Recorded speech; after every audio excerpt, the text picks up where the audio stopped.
Ahora, ya empecé. Per- Perfecto, muy bien.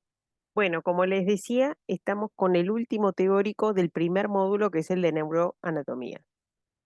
Por lo tanto, acá lo que vamos a dar es uno de los temas más importantes, que es la vascularización encefálica.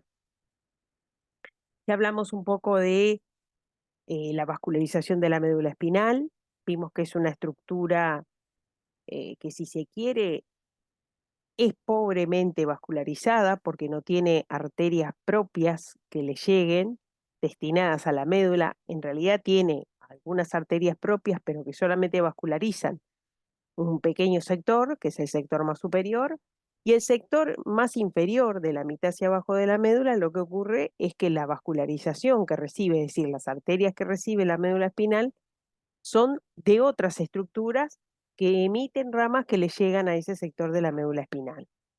Llegamos al tronco encefálico y nos encontramos con las dos arterias vertebrales y la arteria basilar o tronco basilar, que dan un montón de ramas destinadas a vascularizar todo el tronco encefálico y el cerebelo. Por lo tanto, estas estructuras se considera que están ricamente vascularizadas.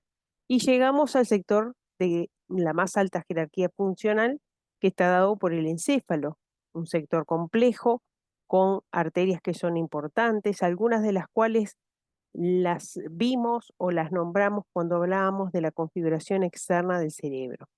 Por lo tanto, eso es lo que vamos a realizar ahora. Entonces, para entender un poco lo que es la vascularización encefálica, lo que nosotros decimos es que se basa en dos pilares. Un pilar anterior, que está dado por la arteria carótida interna, la principal arteria del encéfalo, y un pilar posterior que está dado por el sistema vértebro-basilar. Recuerden que el sistema vértebro-basilar está dado por las dos arterias vertebrales, que cuando se acercan al bulbo raquídeo, lo que hacen es unirse, juntarse, y forman la arteria basilar. Y la arteria basilar era aquella arteria que transcurría por el surco medio de la cara anterior de la protuberancia. Por lo tanto, hay una anastomosis de estos dos sistemas, del sistema anterior con el sistema posterior, para poder vascularizar a todo el encéfalo. En esta imagen lo que nosotros estamos viendo es, por un lado, la arteria carótida primitiva, que es una arteria del cuello, que se divide en dos ramas. La arteria carótida externa, que básicamente va a estar vascularizando lo que es cara y cuello, y la arteria carótida interna, que sigue su trayecto ascendente, llega a la base del cráneo, penetra el cráneo por un orificio que le es propio y llega al interior de la cavidad craneana. Ahí comienza a vascularizar todo lo que es el sector anterior y medio del encéfalo. Y espera, ¿a quién? A esta arteria que viene acá. Si ustedes reconocen en esta imagen, estamos viendo el raquis cervical, es decir, todas las vértebras cervicales, que, si se acuerdan, tenían un agujerito que se llamaba agujero foramen transverso, donde pasaban las arterias vertebrales. Las arterias vertebrales, que son dos, una derecha y una izquierda, como dijimos, empiezan a, cuando suben por estos orificios y alcanzan el bulbo raquídeo, se unen las dos y van a formar una arteria única que se le llama arteria basilar. La arteria basilar transcurre por la cara anterior del surco basilar de la protuberancia, y cuando se acerca al mesencéfalo o a los pedúnculos cerebrales, se divide en dos ramas terminales que se llaman arterias cerebrales posteriores. Todo esto hace que todas estas arterias formen como un círculo que asegura la vascularización de todos los hemisferios cerebrales por todas sus caras, desde la superficie hasta la profundidad. Y eso también es muy importante porque nos habla de territorios. Cada una de estas arterias irriga un territorio específico, y eso a mí me dice que cuando, por ejemplo, se tapa alguna de estas arterias, deja sin irrigación un sector específico de la corteza, y eso se manifiesta clínicamente en el paciente. Por ejemplo, una patología que es bien frecuente, que es el ACV. en algunos casos donde en el ACV se tapan alguna arteria este, de estas que van a vascularizar el encéfalo, muchas veces el paciente, como quedó sin irrigación esa zona, por ejemplo, no puede mover un sector del cuerpo, o no siente la sensibilidad en un sector del cuerpo, o no puede hablar, o no puede comprender lo que se le dice, porque tienen íntima relación con todas esas áreas funcionales que nosotros hablamos en la clase pasada. En esta imagen comenzamos a hablar del sistema anterior, por lo tanto de la arteria carótida interna. Como yo les decía, a nivel del cuello, y lo vamos a ver cuando estudiemos cara y cuello, a nivel del cuello tenemos las arterias carótidas primitivas que ascienden por el cuello y lo que van a hacer es subdividirse en dos ramas terminales. Una que le llamamos arteria carótida externa, que da un montón de ramas, como se ve en esta imagen, destinadas al cuello y a la cara, o sea que esta ahora no nos interesa, y otra arteria que sigue subiendo, que no da ramas ni para el cuello ni para la cara, y se acerca a la base del cráneo. Cuando llega a la base del cráneo, lo que hace es ascender por la base del cráneo y penetrar en un orificio que ustedes ya conocen, que estaba en el piso medio de la base del cráneo, que se llama orificio interno del conducto carotídeo. Y ahí es donde ingresa la arteria carótida interna a la base del cráneo. Por lo tanto, la arteria carótida interna ingresa a la base del cráneo por el piso medio de la base del cráneo, pegadito a la silla turca, al lado del foramen rasgado anterior que ya vimos. Esa arteria rápidamente da dos ramas que son muy importantes. Una que se le llama arteria cerebral anterior, y obviamente la arteria cerebral anterior lo que va a hacer es recorrer el sector anterior del encéfalo, se relaciona con el lóbulo frontal, fundamentalmente, y otra arteria que es la arteria cerebral media, que la vemos por la cara externa. En esta imagen estamos viendo un hemisferio cerebral, específicamente la cara interna del hemisferio cerebral, y lo que vemos acá es la arteria carótida interna, que ya ingresó por la base del cráneo, que está pegadita a la silla turca, que acá no la vemos porque no tenemos la base de cráneo, pero si no sería así, y rápidamente esa arteria, una vez que entra al piso medio de la base del cráneo, se divide en esta rama, que como ustedes ven, que se llama arteria cerebral anterior, con el sector del encéfalo que se relaciona íntimamente es con esta estructura de sustancia blanca que se llama cuerpo calloso, que también ya lo vi.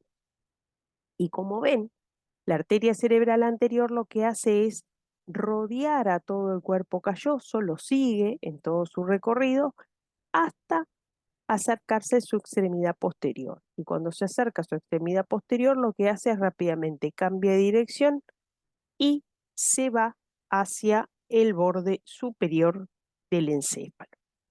En el interín, mientras hace todo este recorrido, como se ve en esta imagen, comienza a dar un montón de ramas destinadas a los sectores por los cuales transita. Nadie le va a preguntar los nombres de estas ramas, ni mucho menos. Lo que sí nos interesa es que a ustedes les quede claro por dónde transita la arteria y más o menos qué sectores del encéfalo irriga. Entonces dijimos, las arterias carótidas internas tienen su origen en el cuello a nivel del callado, en realidad tienen su origen en el tórax a nivel del callado de la aorta. La aorta es nuestra gran arteria, la arteria madre de la cual salen todas las arterias destinadas a irrigar todo nuestro cuerpo. Y en el callado de la aorta básicamente salen tres grandes troncos. Uno que se llama tronco arterial brachiocefálico derecho, que da origen a la arteria subclavia derecha y a la arteria carótida primitiva derecha. Otro que se llama un tronco único, independiente, que se llama arteria carótida primitiva izquierda, y otro que se llama arteria subclavia izquierda. Las arterias subclavias no le damos bolas ahora porque eso va para cuello, pero sí lo que me interesa que ustedes vean es el nacimiento de la arteria carótida primitiva. La izquierda nace independiente de la porción horizontal del callado de la aorta, mientras que la derecha nace de un tronco común junto con la arteria subclavia derecha. A medida que nacieron estas dos arterias carotidas primitivas, la derecha y la izquierda, una a ambos lados del cuello, lo que van a hacer es ascender por el cuello y aproximadamente a nivel de la cuarta vértebra cervical se dividen en sus dos ramas terminales, las arterias carótidas internas y externas. Las arterias carotidas externas son arterias que van a vascularizar cara y cuello, por lo tanto ahora no nos interesa. Las arterias carotidas internas son las arterias destinadas al sector anterior del encéfalo, por lo tanto, esas son las que nosotros tenemos que seguir. Como les decía hoy, la arteria carótida interna, derecha e izquierda, ascienden por el cuello, llegan a la base del cráneo, transitan por el foramen que les es propio, el foramen carotidio, e ingresan al piso medio de la base del cráneo, para rápidamente subdividirse en sus dos ramas terminales, que son la arteria cerebral anterior y la arteria cerebral media. Eso es un poco resumido lo que dice acá. ¿Dónde se originan? Ya sabemos que la arteria carótida primitiva derecha tiene un origen diferente al de la arteria carótida primitiva izquierda. Esto de los segmentos no importa, no es para ustedes. Me interesa que sepan cómo terminan. Terminan dividiéndose en sus dos ramas terminales. La arteria cerebral anterior, estas son siglas internacionales anatómicas, se le dice ACA, arteria cerebral anterior, y ACM, arteria cerebral media. Esas son sus ramas terminales. En el interín que dan esas dos ramas terminales, dan una serie de ramas colaterales que tienen estos nombres que no me interesa que ustedes las sepan ni se las vamos a preguntar. ¿Nosotros podemos visualizar estas arterias con algún estudio imagenológico? Sí, podemos hacer una arteriografía cuando queremos, por ejemplo, ver, tenemos la sospecha de que a algún paciente se le tapó alguna de las arterias y entonces podemos inyectar un material de contraste y visualizar el recorrido de una arteria específica. En este caso, se inyectó una de las arterias coronarias. Estos son divisiones de segmentos, no es para ustedes, no se preocupen. Y lo que vemos es cómo la arteria carótida interna, una vez que asciende por el cuello, lo que hace es entrar a la base del cráneo por el conducto carotidio, tiene una serie de segmentos que no importa y rápidamente se dividen en dos ramas terminales. Una que nosotros le llamamos la arteria cerebral media y otra que le llamamos la arteria cerebral anterior. Y como ven, cada una de ellas a su vez se subdivide en un montón de ramas. ¿Qué pasa con el pilar posterior? El pilar posterior es el pilar vértebro-basilar, porque les dijimos hoy que las dos arterias vertebrales, cuando se acercan al bulbo raquídeo, se unían para formar la arteria basilar. Por lo tanto, las arterias vertebrales es el comienzo del pilar posterior, así como las arterias carótidas primitivas son las arterias carótidas internas son el comienzo del pilar anterior. Las arterias vertebrales, ¿de quién son ramas? Es decir, ¿cuál es su origen? Son las primeras ramas colaterales que da la arteria subclavia, la misma arteria subclavia que nosotros estábamos visualizando acá. Y fíjense que en este dibujo, las arterias subclavias, acá en este dibujo se representan las arterias vertebrales, que son estas. Por lo tanto, tengo una arteria vertebral izquierda y una arteria vertebral derecha. Y estas arterias vertebrales lo que van a hacer es rápidamente ir a buscar a los forámenes transversos de las vértebras cervicales y ascienden por todos los forámenes transversos hasta llegar a la base del cráneo. Esto, lo mismo, no importa lo de los segmentos, no es para ustedes, nadie se los va a preguntar, igual les va a quedar en la diapo, no pasa nada, pero sí me interesa que entiendan que más o menos es el trayecto que hablamos. Una vez que nacen de las subclavias, van a buscar a los forámenes transversos de las vértebras cervicales, ascienden por todos los forámenes transversos de las vértebras cervicales hasta llegar a la base del cráneo. En la base del cráneo también ya aprendimos qué hacen. Van a transitar junto con la porción más superior de la médula espinal, abrazando los sectores laterales del bulbo raquídeo, entran por el foramen magno o foramen occipital. Y ahí tienen un pequeño trayecto que le llamamos intracraneal, porque una vez que transitan por el foramen magno o foramen occipital, que están a ambos lados del bulbo raquídeo, cuando llegan a la protuberancia se unen y pasan a llamarse arteria o tronco basilar. Si ustedes leen los libros anatómicos más viejos, o sea, ediciones anteriores, lo pueden encontrar como tronco basilar. En los libros más nuevos, ahora el tronco basilar se le llama arteria basilar, pero sigue siendo la misma estructura. Y es un poco lo que ven en esta diapo. Entonces, las arterias vertebrales son ramas de las arterias subclavias, derecha e izquierda, entran por el foramen magno de la base de cráneo y se unen para el tronco o arteria basilar a nivel del surco bulbo protuberencial, y después el tronco o arteria basilar lo que hace transitar por el surco basilar de la protuberancia. ¿Podemos visualizar a las arterias vertebrales con estudios imagenológicos? Se puede, al igual que hicimos con las arterias cerebrales internas, también podemos carótidas internas, perdón, también podemos hacerlo con las arterias vertebrales. Fíjense que nosotros acá estamos viendo en este caso estamos viendo a las arterias carótidas primitivas, derecha e izquierda, dividiéndose en sus ramas terminales, arteria carótida interna y arteria carótida externa. Arteria carótida interna y arteria carótida externa. ¿Por qué yo sé que estas son las arterias carótidas externas y internas? Mirando esta imagen, por algo muy sencillo. Yo les dije que las arterias carótidas internas en el cuello no dan ramas, por lo tanto, esta arteria gruesita que vemos acá, que no da ninguna rama, a nivel del cuello no puede ser otra cosa que la arteria carótida interna. Y esta, que como ustedes ven comienza a dar un montón de ramas destinadas al cuello y a la cara, no puede ser otra que la arteria carótida externa. Esta arteria que está acá es la arteria carótida primitiva. En este caso es la arteria carótida primitiva izquierda. ¿Por qué? Porque este es el callado de la aorta. Voy a ir un segundo hacia atrás. Es esto.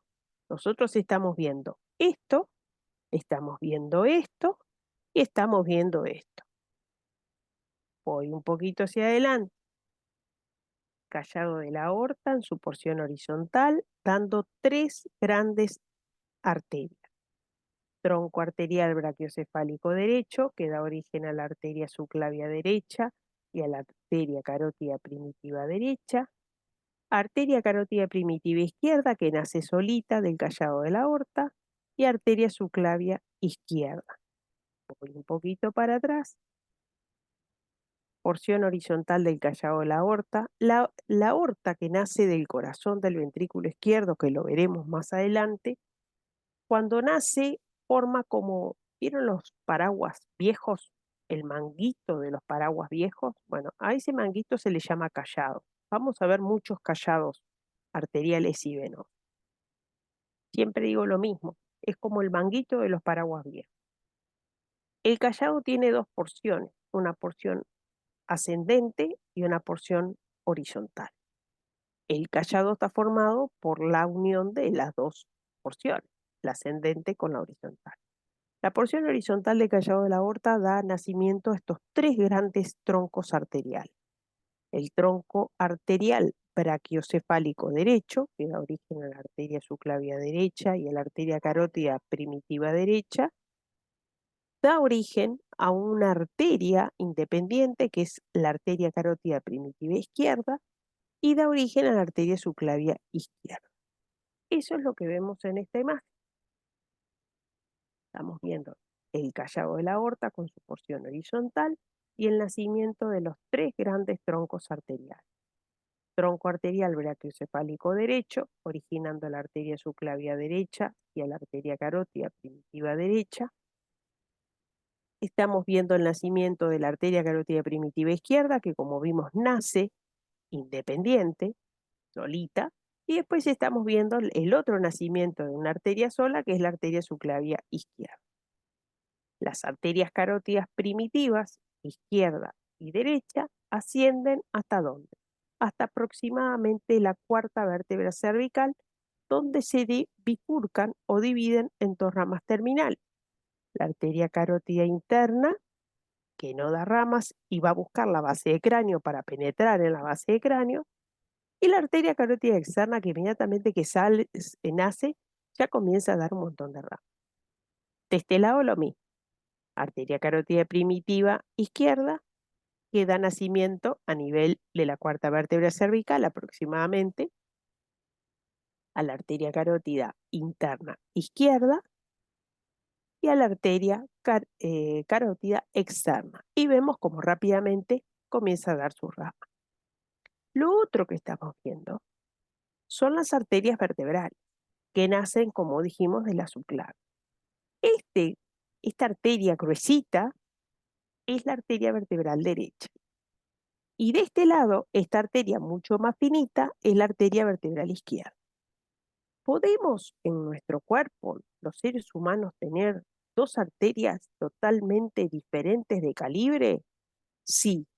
Y una de las características que tiene el sistema vascular, tanto arterial como venoso, es su diversidad. Podemos tener en el mismo cadáver, en el mismo cuerpo, nosotros, en el vivo y en el muerto también, podemos tener dos arterias, como en este caso las vertebrales, una más gruesita y otra más finita.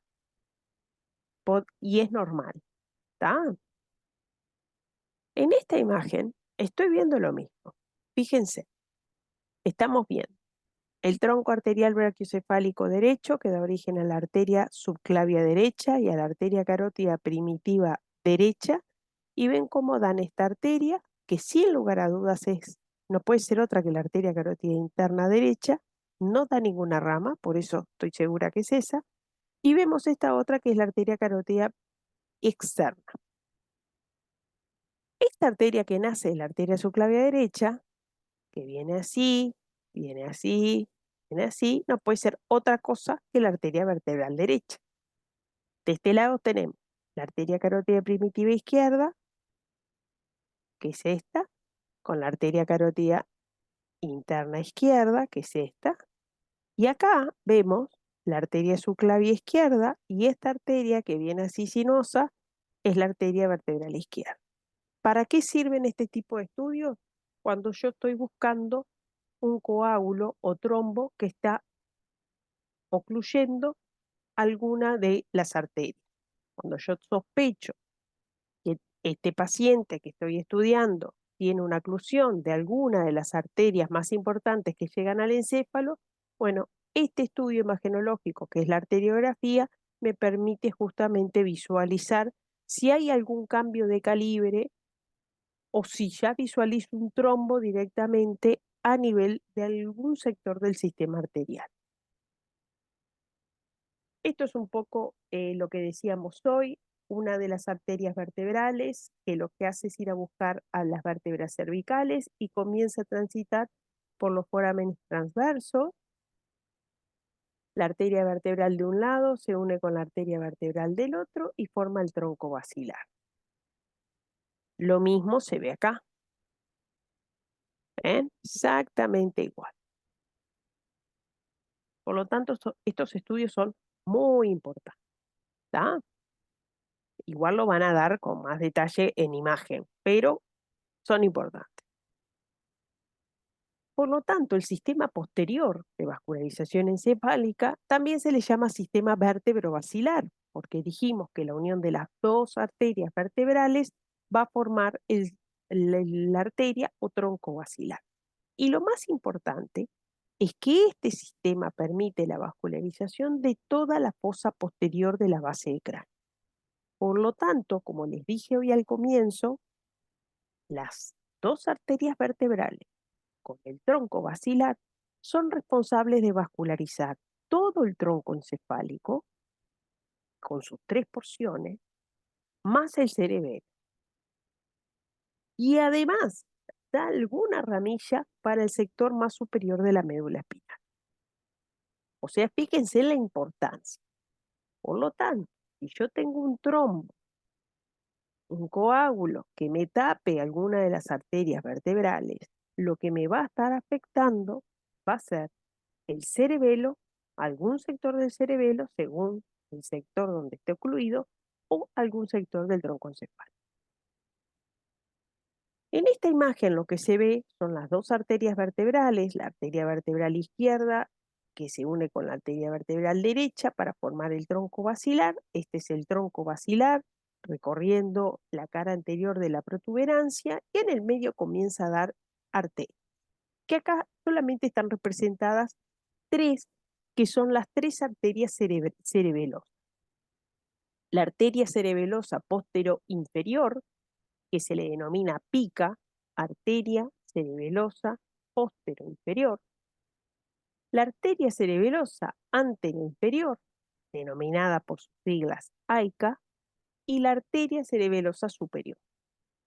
Si ustedes recuerdan, cuando nosotros estudiamos el cerebelo, le habíamos reconocido tres caras: una cara superior, una cara inferior y una cara anterior.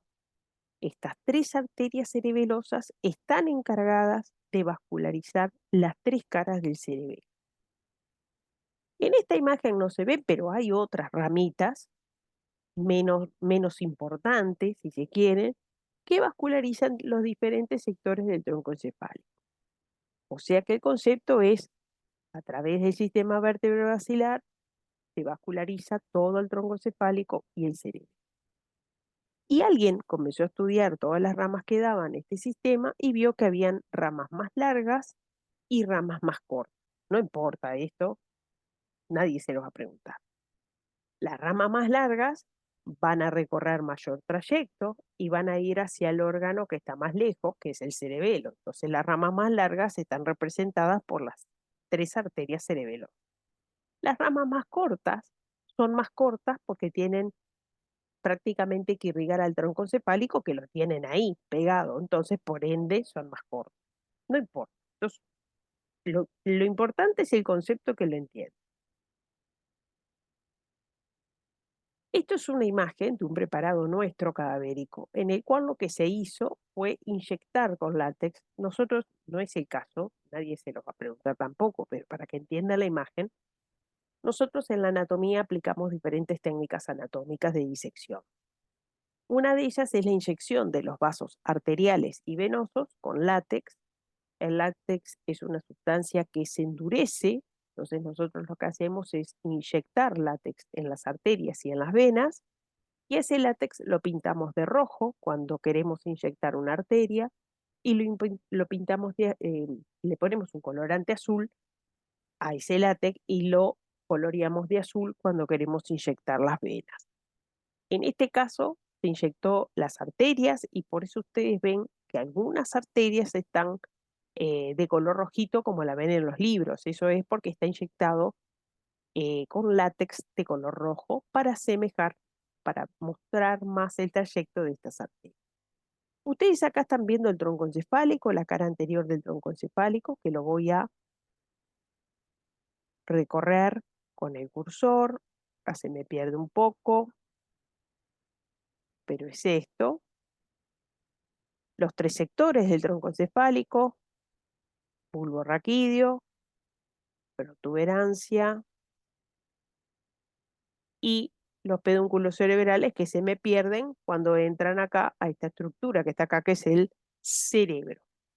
Por detrás, abrazando el tronco encefálico, este enorme órgano que es el cerebelo. Y lo que estamos viendo acá son las dos arterias vertebrales que, como les decía yo, recorren las caras laterales del bulbo raquídeo. Y cuando llegan acá al surco, esto es un preparado anatómico, por eso está medio corrido, pero cuando llegan acá las dos arterias, llegan acá al surco bulbo protuberencial, se unen y forman este tronco que se llama tronco basilar o arteria basilar, que recorre el surco basilar de la protuberancia. Y esta arteria o tronco basilar, cuando llega al surco ponto peduncular, el surco que separaba los pedúnculos cerebrales de la protuberancia, se divide en estas dos ramas terminales que son las arterias cerebrales posteriores. Como ustedes ven, a medida que vamos recorriendo el tronco basilar, vemos que se empiezan a dar toda esta serie de ramas, algunas más largas y otras más cortitas, que vascularizan en definitiva los tres sectores del tronco cefálico y el cerebelo. Esta es la misma imagen del mismo preparado, pero de costado, donde vemos la arteria vertebral, la otra arteria vertebral, obviamente que está del otro lado, se unen, forman el tronco basilar y vemos acá como el tronco basilar en el surco que separa los pedúnculos cerebrales o mesencéfalos de la protuberancia de origen a esta arteria bastante interesante que se llama arteria cerebral posterior. Y estas arterias más largas no pueden ser otras que las arterias cerebrales. Estas tres arterias, cerebelosas, las arterias cerebelosas, estas tres arterias que nosotros decíamos, la aica, la pica y la arteria cerebelosa superior, que lo que van a hacer es ir a vascularizar a todo el cerebelo. ¿Podemos observar esto en una arteriografía? Obviamente que sí. Por lo tanto, acá en esta imagen se ve muy bien una arteria vertebral que se une con la otra arteria vertebral, forman el tronco basilar que dará origen a las arterias cerebrales posteriores, derecha e izquierda. Y en el interín vemos cómo del tronco y de las arterias vertebrales emergen una serie de ramas. Bien,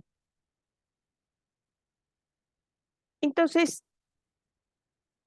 resumimos. El pilar posterior está dado por las arterias vértebro-basilares que van a vascularizar todo el sector posterior del encéfalo, mientras que el pilar anterior está dada por las arterias carótidas internas, derecha e izquierda, que vascularizan todo el sector anterior del encéfalo. El sector posterior, en algún momento, se va a anastomosar con el sector anterior.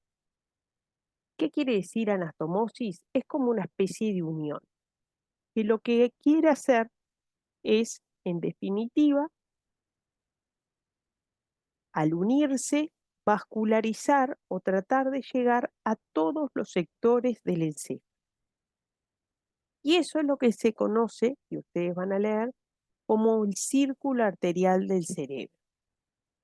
En la base del encéfalo, en la base del cerebro, estos dos pilares se unen.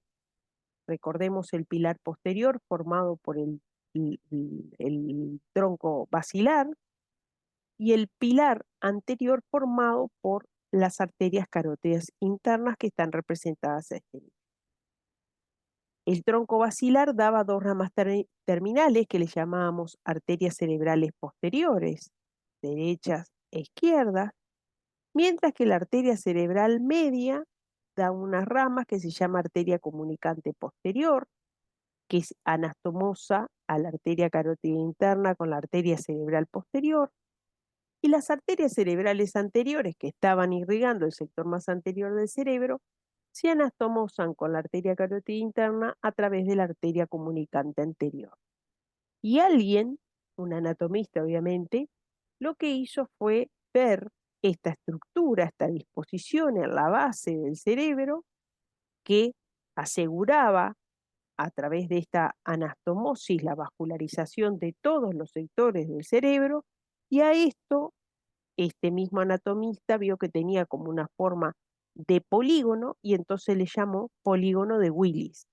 Willis fue el anatomista que en el 1800 y pico visualizó esta disposición a nivel del encéfalo y entonces ya le puso su nombre, como pasa en anatomía, que cada uno que descubre alguna cosa le pone su impronta.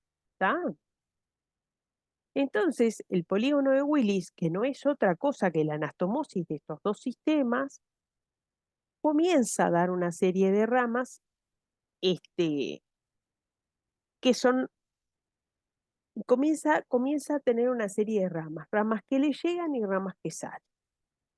Entonces, ¿cómo está formado el polígono de Willis? Está formado por lo que le llega, que es ambas arterias carotidas internas y el tronco basilar. ¿Y cuáles son las ramas que salen? Bien, la arteria cerebral anterior, la arteria cerebral media y la arteria cerebral posterior. Entre medio tenemos las arterias comunicantes que terminan anastomosando todo este sistema en forma de polígono. ¿Eso se puede visualizar en una imagen? Y sí, como venimos viendo, también lo podemos visualizar. Esta está un poquito difícil porque en realidad el polígono, por la disposición, sería esto que está acá. Pero como no lo estamos exactamente viendo desde arriba, se ve como medio chanfleado. Esto que está acá corresponde a las arterias cerebrales anteriores, que son estas dos arterias que están acá. Esto que está acá corresponde a la arteria cerebral media, que era una de las ramas terminales de la arteria carótida interna, que es esto que está acá. Esto que está acá corresponde a la arteria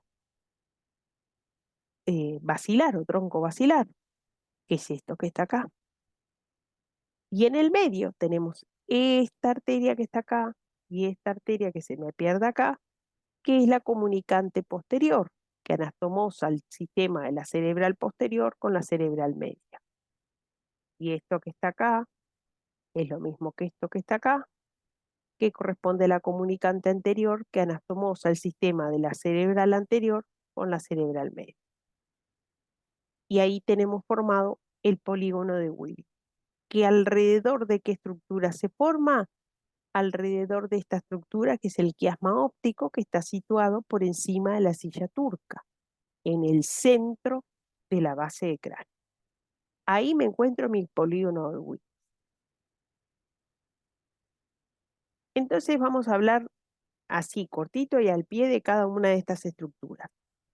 Las arterias cerebrales anteriores, que eran estas que están acá, formando el sector más anterior del polígono de Willis, son ramas terminales, dijimos, de la arteria carótida interna.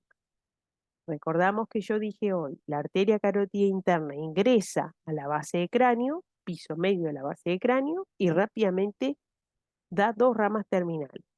La arteria cerebral anterior que se va hacia adelante y la arteria cerebral media que se va hacia afuera. Por lo tanto, la arteria cerebral anterior se origina como rama terminal de la arteria carótida interna. ¿Con quién se relacionaba, les dije hoy? Con el cuerpo calloso, al cual recorre en casi toda su extensión, salvo en el sector más posterior donde cambiaba de dirección y se iba hacia arriba. Esta es la arteria carótida interna y este es el nacimiento de la arteria cerebral anterior. En esta imagen vemos los dos hemisferios cerebrales unidos y estas dos cositas que están acá corresponden a las arterias cerebrales. ¿En relación a quién? A esta estructura que está por debajo, que es el cuerpo calloso. Acá tenemos las dos arterias cerebrales anteriores. Esta es la arteria carótida interna y estas son las arterias cerebrales anteriores, de un lado y del otro. Obviamente que tengo dos arterias cerebrales anteriores porque tengo dos hemisferios cerebrales.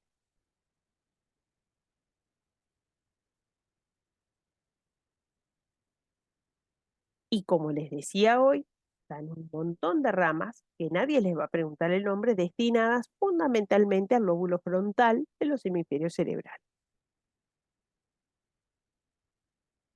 La arteria cerebral media. La arteria cerebral media es la rama terminal de la arteria carótida interna que rápidamente que nace se va hacia afuera.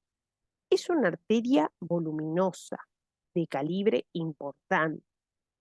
Y es una arteria que una vez que nace, lo que va a hacer es ir a buscar la cisura lateral o de Silvio en la cara externa del cerebro. Y recorre toda la cisura.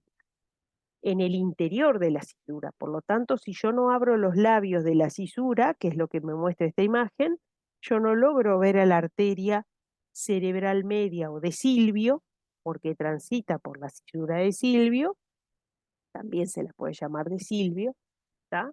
Yo no logro ver esta arteria si no abro los labios de la cisura de Silvio. Es una arteria de mucho mayor calibre en comparación con la arteria cerebral anterior. Y destaquen esto, que la importancia que tiene la arteria cerebral media es que es la arteria que tiene el mayor territorio de irrigación. ¿Qué quiere decir eso? Que es la arteria que irriga la mayor parte del sector anterior del encéfalo. Y es la arteria destinada a irrigar a las principales áreas funcionales del cerebro que vimos en la clase anterior. ¿Cuáles? El área motora primaria, el área sensitivo primaria, el área de Broca, el área de Wernicke, el área auditiva. Todas esas áreas que las vimos la clase pasada, todas esas áreas las irriga la arteria cerebral media. Por eso es que es tan importante esta arteria. Y es una de las arterias que más se tapa cuando ocurren los accidentes cerebrovasculares. En esta imagen estamos viendo la arteria cerebral media dando una cantidad de ramas que da hasta finalizar en la profundidad del lóbulo de la ínsula, aquel lóbulo que también lo veíamos profundo, metido allá dentro de la cisura de Silvio. Si ustedes recuerdan, esta es la cara externa del cerebro, esta es la cisura de Silvio, que está reclinada. Yo, cuando tengamos la semana que viene la clase presencial, si yo no abro los dos labios de la cisura, no voy a ver nunca la arteria cerebral media.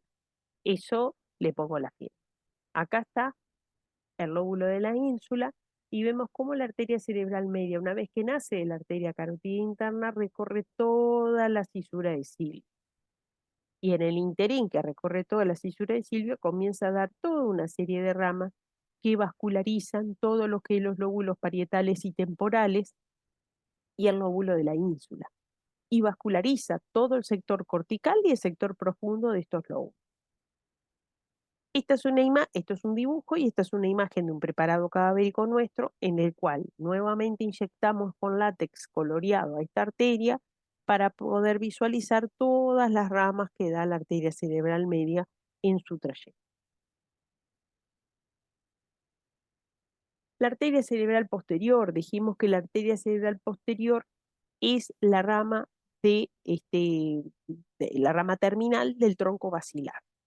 El tronco basilar que se formaba por la unión de las dos arterias vertebrales. Una vez que se forma el tronco o arteria basilar, recorría el surco basilar de la protuberancia y cuando llegaba el surco que separaba el mesencéfalo de la protuberancia, llamado surco ponto peduncular, lo que hacía es rápidamente se dividía en estas dos arterias cerebrales posteriores que, como vemos, lo que hacen es abrazar al mesencéfalo o pedúnculos cerebrales de adelante hacia atrás. Esta es la base del encéfalo. Acá está el polígono de Willis, y lo que ustedes ven acá, estos son los pedúnculos cerebrales y vemos cómo las arterias cerebrales posteriores lo que hacen es abrazar una vez que nacen y rodear a todo el encéfalo. Las arterias cerebrales posteriores son las encargadas de irrigar los lóbulos occipitales, en particular la última área funcional que vimos que estaba en relación con el lóbulo occipital, que es el área visual primaria.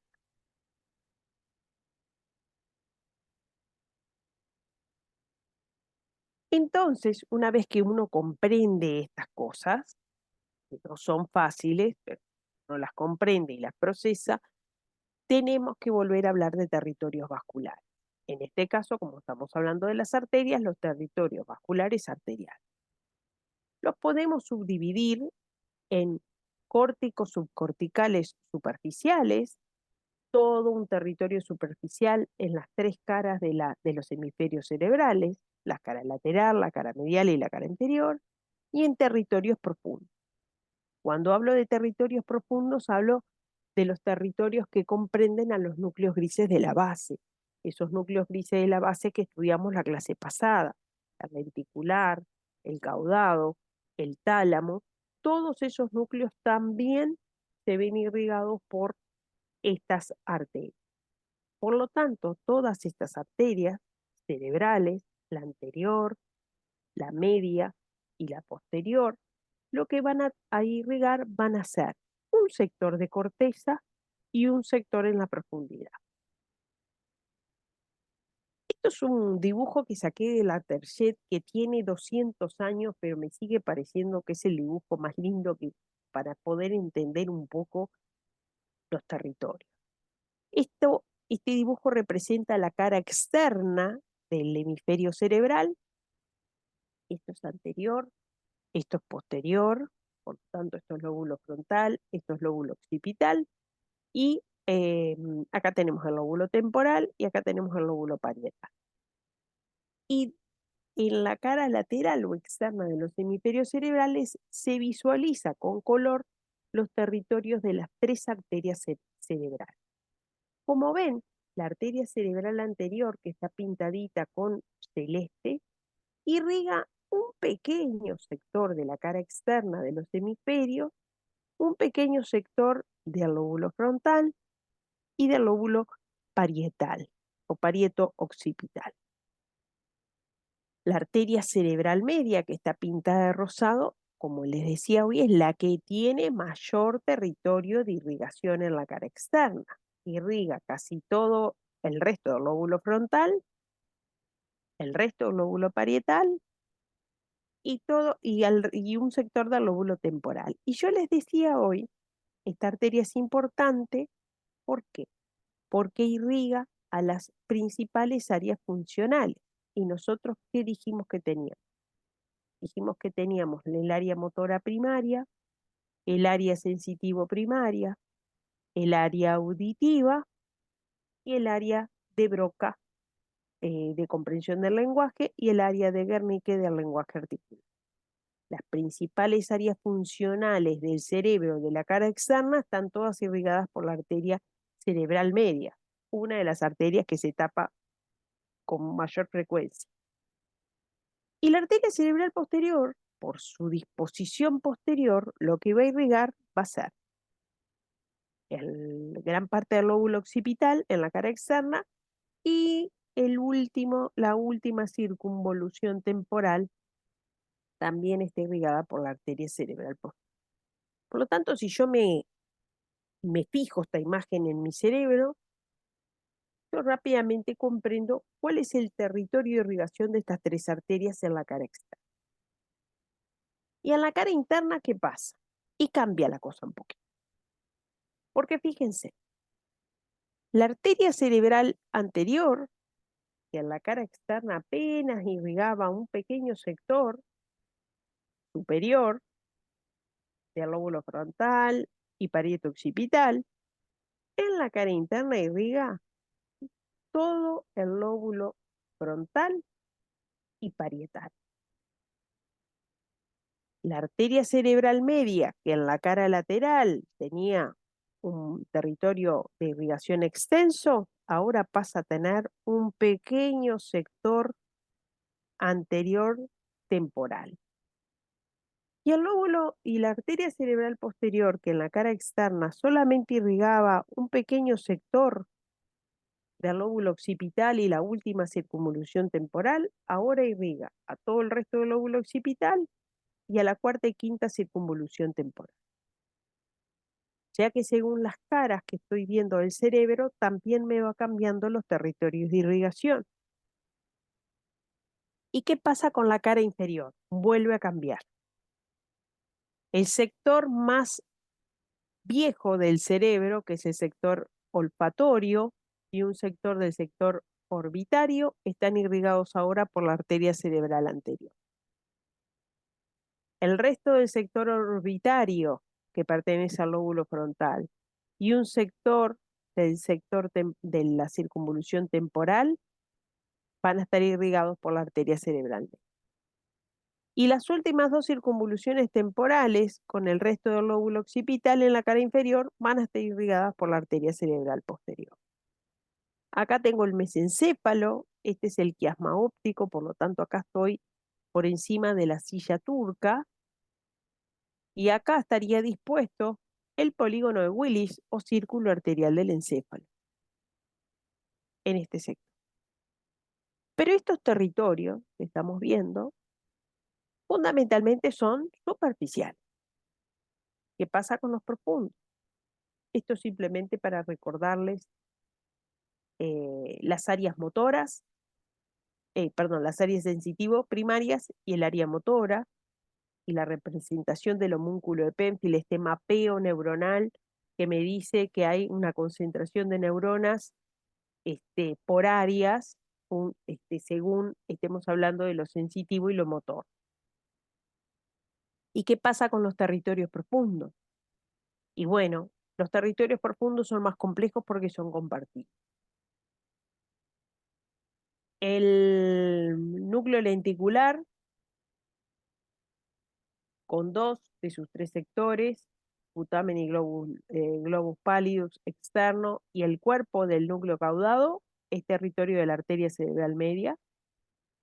La cola del núcleo caudado y el sector de globos pálidos que me quedaba del núcleo lenticular está irrigado por la arteria coroidea anterior. La cabeza del núcleo caudado está irrigado por la arteria cerebral anterior y el tálamo, ese gran núcleo, está irrigado por la arteria cerebral posterior. Por lo tanto, los territorios profundos van a ser compartidos entre estas arterias.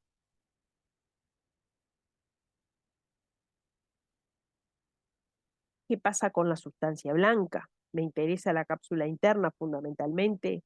También va a estar compartida la irrigación de la sustancia blanca. En la cápsula interna, el brazo anterior va a tener un territorio compartido entre la arteria cerebral media y la arteria cerebral anterior, mientras que la rodilla y el brazo posterior de la cápsula interna van a estar irrigados por la arteria coroidea anterior. En este corte, que es un corte especial, lo que nosotros estamos viendo es el tálamo, estamos viendo el núcleo lenticular, se ve muy bien el putamen, mucho más difuso el globus pálido. Esto es la cabeza del núcleo caudado, y esto que está acá corresponde a la cápsula interna. Brazo anterior, rodilla, brazo posterior.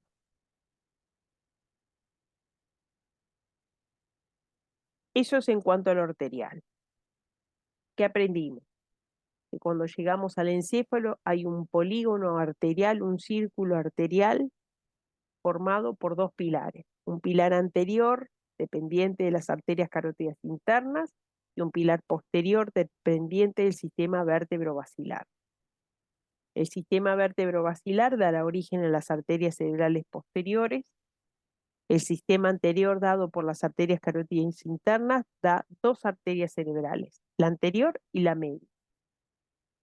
Las tres arterias cerebrales forman el polígono en definitiva, cuyas ramas están unidas por las arterias comunicantes anterior y posterior. Estas arterias tienen territorios específicos dentro del encéfalo, territorios superficiales y territorios profundos, que en general, a nivel profundo, comparten territorio. ¿Qué pasa con las venas? Como les decía el otro día, las venas son venas especiales las que están dentro del cráneo. ¿Por qué? Porque estamos dentro de una cavidad inextensible.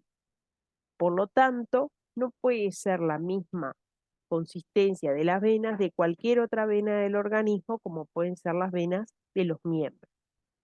Son venas que tienen que ser más resistentes.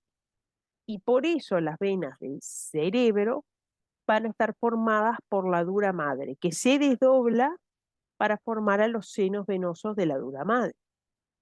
Los senos venosos de la dura madre son las venas especiales que tenemos dentro de la cavidad craneana y que soportan la presión intracraneal. A esos senos venosos vamos a reconocer senos venosos de la bóveda Recordemos que a la cabeza al cráneo óseo lo podíamos subdividir en una bóveda o calota, en una base. Entonces vamos a reconocer senos de la bóveda y vamos a reconocer senos de la base. Y todos esos senos venosos confluyen en un sector que se le llama confluencia de los senos venosos, o en los libros viejos, prensa de Herófilo. Y ese sector es donde confluyen todo el sistema venoso del cráneo. Y esa prensa de Herófilo, o este, de- como es ay, se me fue, el sector donde confluyen todos los senos venosos, termina dando origen a el seno venoso lateral y luego el seno sigmoide, que se termina transformando en la vena yugular interna, principal vena del cuello. Por lo tanto, yo ya sé desde ahora, después veremos cara y cuello, pero yo ya sé desde el vamos de que cuando lleguemos al cuello vamos a tener una vena que se llama vena yugular interna, por donde va a transitar la sangre venosa que en parte viene del encéfalo. Y al igual que pasa con las arterias, las venas también vamos a encontrar venas superficiales y también vamos a encontrar venas profundas. Por lo tanto, las diferencias bien grandes es que las paredes de las venas no tienen músculo ni tienen válvulas, como las vamos a ver que ocurre a nivel de los miembros, que son dependencias de la dura madre y que van a drenar van a recoger toda la sangre de los senos venosos. Drenar es eso, es recoger la sangre que viene de los senos venosos. Las venas superficiales cerebrales están obviamente en la superficie del cerebro. Desde que yo acá lo que tengo, esto es la dura madre, se abre la dura madre, acá tengo pía aracnoides, que a los humanos no se puede visualizar cuál es cuál, y vemos al trasluz de la pía aracnoides cómo tenemos algunas de las venas superficiales de este encéfalo. Y esas venas superficiales van a volcar todo su contenido a nivel de este gran seno venoso que tenemos acá, que se llama seno longitudinal superior o seno sagital superior, como está también ahora en los libros nuevos. Le digo las dos denominaciones porque dependiendo de donde lean la van a encontrar con diferentes nombres. Lo mismo en un dibujo, vemos como todas estas son las venas superficiales que tienden a confluir en este seno venoso longitudinal superior, que recorre todo el sector medio de la bóveda o calor. Y puedo ver estas estructuras en un estudio de imagen, se puede ver. Así como vemos las arterias, también podemos ver las venas. Y en esta imagen lo que me muestra justamente son algunos de los principales senos venosos. Por ejemplo, este es el seno venoso longitudinal superior, es este mismo que vemos acá. Este es el seno venoso recto. Esta es la prensa de Herófilo o confluente de los senos. Este es el seno venoso longitudinal inferior. O sea que los senos venosos también los puedo visualizar, porque las venas también se tapan, al igual que la arteria. Tenemos venas cerebrales medias superficiales, algunas de las cuales también van a discurrir en donde en algunas se vuelcan en el seno venoso lateral, otras se vuelcan en los senos cavernosos, aquellos senos que estaban pegados a la silla turca, si ustedes recuerdan. Tenemos otras venas cerebrales medias, superficiales, que tienen un nombre propio, la vena anastomótica superior o detrolar y la vena anastomótica inferior de la B, no importa, nadie les va a preguntar esto. Se las dejo señaladas en la imagen, siguen siendo venas superficiales y siguen volcándose esas venas superficiales en los principales senos venosos de la bóveda. Y luego tenemos venas cerebrales profundas, que las que sí me interesa que recuerden son la vena cerebral media profunda y la gran vena cerebral magna o de Galeno. Esta es la gran vena cerebral magna o de Galeno y estas son las venas cerebrales anteriores. Son venas profundas, no importa eso. Acá lo que se está viendo es la tienda del cerebelo, esta es la voz del cerebro, esto es parte de lo que es el seno sagital superior, porque está cortado el dibujo, si no seguiría hasta acá. Este es el seno recto que transita en el interior de la tienda del cerebelo y esta es la vena, el seno venoso longitudinal inferior. Acá tengo el confluente de los senos o prensa aerófilo, donde confluyen todos los senos de la bóveda y de la base. Tenemos dos venas cerebrales internas que van a confluir también a nivel de el seno recto, son estas que están acá, de un lado y del otro, y terminan en lo que es la vena de Galeno, que termina en el seno recto, que está acá, y acá tengo el confluente de los senos. Y acá lo que tenemos es el seno venoso sagital inferior, acá tenemos el seno recto, y acá tenemos la vena de Galeno, que se forma por la unión de las dos venas cerebrales internas. No importan, estos son venas profundas.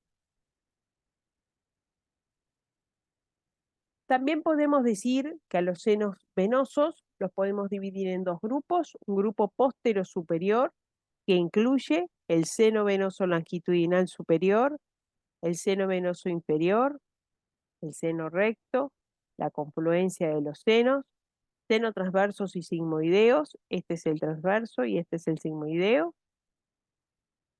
y un grupo antero-inferior que incluye a los senos cavernosos que estaban a ambos lados de la silla turca, a los senos intercavernosos, que son pequeños senos que unen o vinculan un seno cavernoso con el otro, a los senos petrosos, superior e inferior, y al plexo basilar, que es esto que está acá. Acá que lo estamos mirando desde arriba, estoy viendo parte de la tienda del cerebelo. La tienda del cerebelo de este lado se sacó para poder ver el seno venoso lateral y el seno venoso sigmoideo, que es el que va a formar a la vena yugular interna, el seno recto, los senos cavernosos, el seno espenoparietal y los senos petrosos superior e inferior y la confluencia de los senos. El seno cavernoso, que es acá estaría la silla turca y acá tenemos los senos cavernosos de un lado y del otro. Recuerden que en el interior del seno cavernoso nos encontramos a la arteria carótida interna y algunos pares craneanos, y que este es el único seno que en realidad se le llama seno cavernoso, pero anatómicamente y estrictamente no es un verdadero seno como tal, pero no importa. Simplemente les dejo la diapo y les tiro el titular, no se estresen con estas cosas. Y luego vamos a tener venas mucho más pequeñas que van a estar en relación a los huesos del cráneo, que se les llaman venas diploicas, que están en el hueso esponjoso de los huesos del cráneo, que se llamaba diploe, y venas emisarias que van a comunicar a los senos venosos dentro del cráneo con venas que están por fuera del cráneo. Esas venas emisarias tienen un rol fundamental porque en algunos, lo que se ve que en algunos, por ejemplo, traumatismos encefalocranianos, donde, por ejemplo, choques de motos, de autos, donde la persona pierde el casco y su cabeza impacta sobre el piso y se arrastra, produce grandes infecciones porque rápidamente eh, los microorganismos del piso viajan por las venas emisarias y llegan al interior del cráneo, produciendo grandes infecciones, por lo tanto son importantes que las recuerden para que lo sepan. todas estas venas que están, estas son las venas diploicas y emisarias que están justamente en relación a los huesos del cráneo, ¿tá? Y son estas que vemos acá, cómo transitan del exterior del cráneo al interior de la cavidad craneana. Y es un tema importante esto porque, bueno, justamente por eso, por las infecciones que puedan ocurrir en ese tipo de accidentes fundamentalmente. Y por último, eso es en cuanto a las venas. El último sistema vascular está dado por el líquido cefalorraquídeo, ese líquido de color eh, incoloro, que es como el agua en su aspecto macroscópico, que viaja, como venimos explicando durante todas las clases, por los ventrículos y baña todas las estructuras por fuera y por dentro de todo el encéfalo, y que, como dijimos, ese líquido viaja en un sentido único, recorriendo todos los sectores del sistema nervioso central. Ese líquido que es incoloro, que sirve no solamente como barrera para impedir que algunas sustancias tóxicas ingresen al encéfalo, sino también sirve como un sistema amortiguador que hace que, por ejemplo, en, en esos traumatismos encéfalos-craneanos donde la masa del encéfalo se mueve dentro del cráneo, de cierta manera y dependiendo de la velocidad del traumatismo, oficie de amortiguador, como si fuera como el airbag de los autos, por decirlo de alguna manera. Ese líquido que no tiene color y que está compuesto por minerales, iones y algunas enzimas, lo que tienen esa función de defensa, cuando se infecta por algún virus o alguna bacteria, cambia de color, y por eso cuando yo extraigo el líquido a través de una punción lumbar, que ya aprendimos que lo íbamos a hacer luego del E2 porque no tengo médula espinal, y entonces es una zona segura para extraer el líquido cefalorraquídeo, a simple vista yo cuando lo extraigo veo de qué color es. Y ya me sale de cualquier color que no sea incoloro, ya sé que está ocurriendo algún tipo de infección en ese sector del sistema vascular del encéfalo, y lo voy a ir a estudiar, lo voy a mandar a estudiar para que me digan desde el punto de vista citológico, bioquímico, bueno, qué bichito es el que está colonizando el líquido cefalorraquídeo, y entonces voy a saber qué antibiótico le voy a poder dar a esa persona. Eso pasa, por ejemplo, en una meningitis. ¿Tá? Por lo tanto, es importante tener en cuenta esas estructuras. Acá les pongo un poquito de cómo circula ese líquido cefalorraquídeo y bueno, cuáles son las funciones principales de ese líquido cefalorraquídeo, que ya más o menos lo venimos viendo durante el curso. Y recuerden el sistema ventricular, uno de los sectores donde está circulando ese líquido cefalorraquídeo, donde tenemos los ventrículos laterales que están representados con esta estructura de color verde, un ventrículo lateral por cada hemisferio cerebral, el tercer ventrículo que está representado acá con esta estructura de azul clarita, y el cuarto ventrículo que se ubicaba entre el cerebelo y el tronco cefálico. Y cómo entre el cuarto ventrículo, el tercer ventrículo y los ventrículos laterales hay una comunicación que permite que el líquido circule libremente por todo el sistema ventricular. Y cómo desde el cuarto ventrículo se va hacia el epéndimo de la médula y luego va a bañar todas las estructuras por fuera de todo el encéfalo, desde la médula hasta el cerebro. ¿Tiene alguna duda, alguna pregunta, algo que no hayan entendido? Sé que es mucha cosa. Ah, no. ¿No? ¿Les quedó claro más o menos?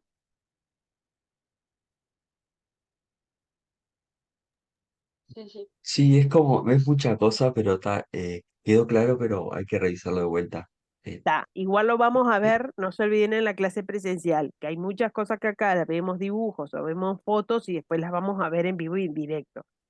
y ahí es como que en general le cierra un poco más el